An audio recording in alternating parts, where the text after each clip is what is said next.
The senator from Rhode Island. Mr. President, may I ask unanimous consent that the quorum call be vitiated? Without objection. Thank you, Mr. President. I'm back now for the 91st consecutive week that the Senate has been in session to urge my colleagues to wake up and pay attention to the threat of climate change. I am delighted and proud to be joined today by my colleague and friend, Senator Baldwin from Wisconsin, to consider the effects of carbon pollution in her state. According to scientists at the University of Wisconsin-Madison, weather stations around the state show that average temperatures in Wisconsin increased by about 1.1 degrees Fahrenheit between 1950 and 2006. During the same period, Wisconsin got wetter. Annual average precipitation increased by almost 3 inches. These changes are likely to continue and intensify as carbon pollution continues to pile up in the atmosphere. Researchers at University of Wisconsin-Madison estimate that by mid-century, the state could warm by 4 to 9 degrees Fahrenheit. By the end of the century, the climate in Wisconsin may look more like that of present-day Missouri or Oklahoma, raising the possibility of dramatic shifts in the Wisconsin economy and way of life. This winter has been pretty cold in the eastern U.S. and in Wisconsin. So was last year. Cold Arctic air dipping down over North America drops the mercury. As we continue into a time of what has been called global weirding, scientists say that climate change may make these cold blasts more common as it alters patterns in the atmosphere. In a nutshell, on top of the long-term warming trend lies weather disorder. But the long-term warming trend is apparent. New research from UW-Madison professor Jonathan Martin shows that last year the so-called cold pool of frigid air that accumulates in the northern hemisphere each winter was the smallest since records began in the winter of 1948 to 1949. This year it's on track to be even smaller. Sadly, some of our colleagues just can't face up to the role that human activities, like our carbon pollution from burning fossil fuel, play in the changes that we are seeing around us. One colleague, indeed the senior senator from Wisconsin, is among this group. In January, he voted against amendments to the Keystone XL bill stating that climate change is real and that humans contribute to it. Well, in 2013, the Milwaukee Sentinel-Journal, his state's largest paper, noted this type of denial was at odds with both Wisconsin opinion and Wisconsin scientific evidence. The senior senator from Wisconsin wrote the paper's editorial board, quote, "is just flat out wrong," end quote. They went on to say, and I'll quote again, "We elect politicians to make tough decisions and find solutions, not to shut their eyes and cover their ears, as Johnson repeatedly has done on this issue." It continued, "Stubbornly denying the facts on climate change may be akin to denying the facts on evolution or whether the earth is flat," end quote. Professor John Kutzbach of the University of Wisconsin, an elected member of the National Academy of Sciences, was among a group of climate scientists who in 2011 wrote to us in Congress imploring us to take action on climate change. Here's what the letter said. "Congress needs to understand that scientists have concluded, based on a systematic review of all of the evidence, that climate change caused by human activities raises serious risks to our national and economic security and our health both here and around the world. It's time for Congress to move on to the policy debate," they said. Well, I welcome that debate. Indeed, Energy Committee Chairman Murkowski recently said on the floor of the Senate that she hopes we can, and I'll quote her here, Get beyond the discussion as to whether or not climate change is real and talk about what do we do. So where is that debate? Where are the other Republicans? Let's finally talk about the costs of action and the costs of inaction. The Wisconsin Initiative on Climate Change Impacts was formed in 2007 by the Wisconsin Department of Natural Resources and the University of Wisconsin Nelson Institute for Environmental Studies. The scientists and public officials in this program are doing important work to help the state of Wisconsin understand and prepare for climate change.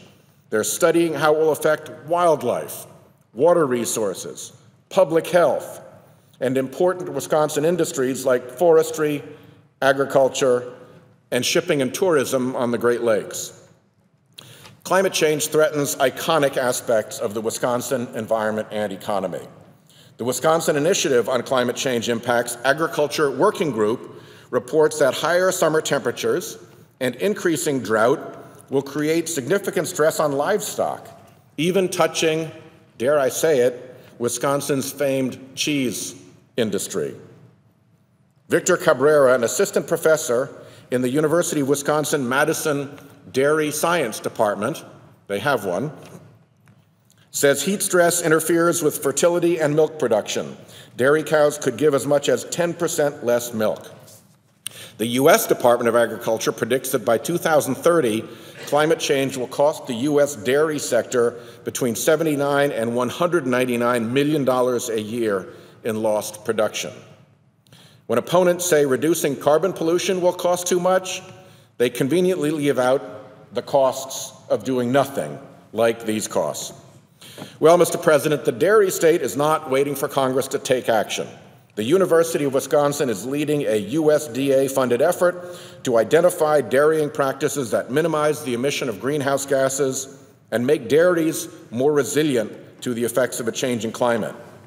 Some Wisconsin dairy farmers are burning excess methane in enormous manure digesters.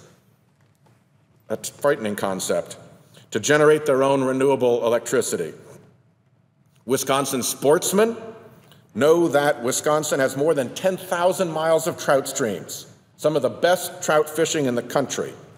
And cold water fish like the brook trout are there, but they're highly sensitive to temperature increases in streams. Under the worst cases analyzed by the researchers at the University of Wisconsin-Madison and the Wisconsin Department of Natural Resources, I'll quote, brook trout are projected to be completely lost from Wisconsin streams, end quote. Even the best case scenarios see losses of as much as 44% of the brookie's current range by mid-century. And other cold water species like the brown trout are not much better off. Trout Unlimited, sportsmen and conservationists working to protect trout streams in the driftless area in southwest Wisconsin and parts of Minnesota, Illinois, and Iowa, did a 2009 study showing that fishing in the driftless area adds over $1 billion, with a B, billion dollars per year to the surrounding economies. We've heard of loggers having trouble getting to the timber because the ground is thawed and too soggy to hold up logging equipment. For Wisconsin's loggers, the hard frozen winter ground is what lets them move logging equipment. According to a study out of the University of Wisconsin, that period of frozen ground has decreased by 2 to 3 weeks since 1948, shortening the working window for loggers before their gear bogs down. And then there's the badger. The Upper Midwest and Great Lakes Landscape Conservation Cooperative even lists the great Wisconsin badger as one of the species at risk from climate change.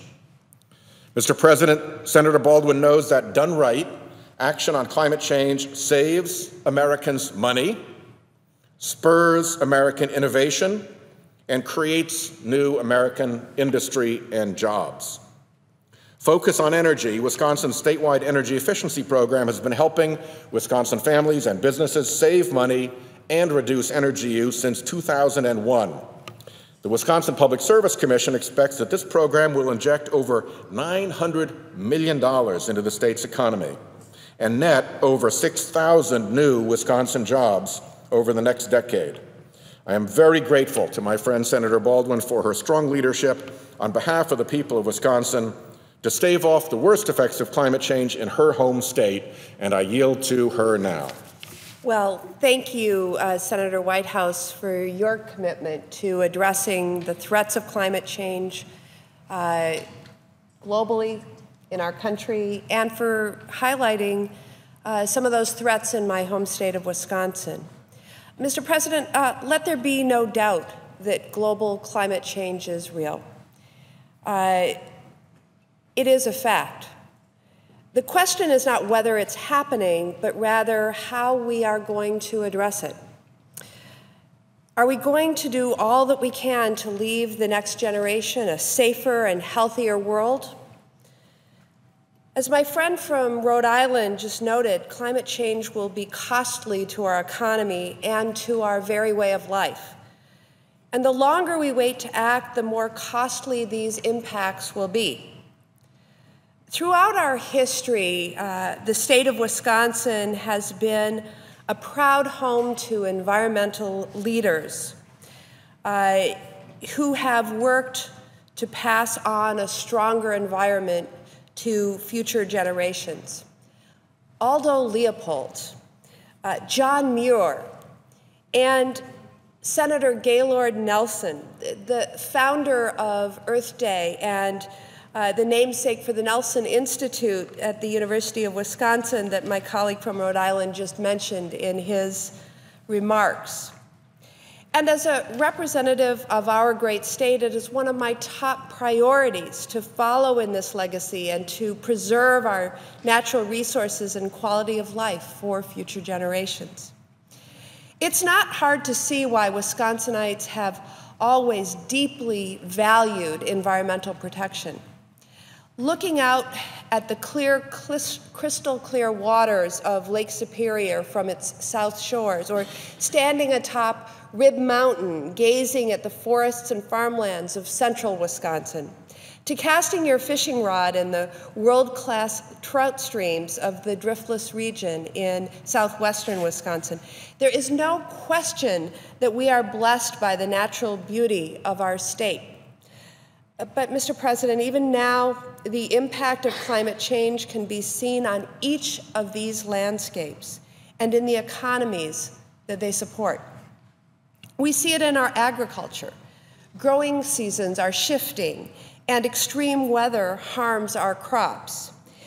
And we have increasing concerns about drought and our groundwater.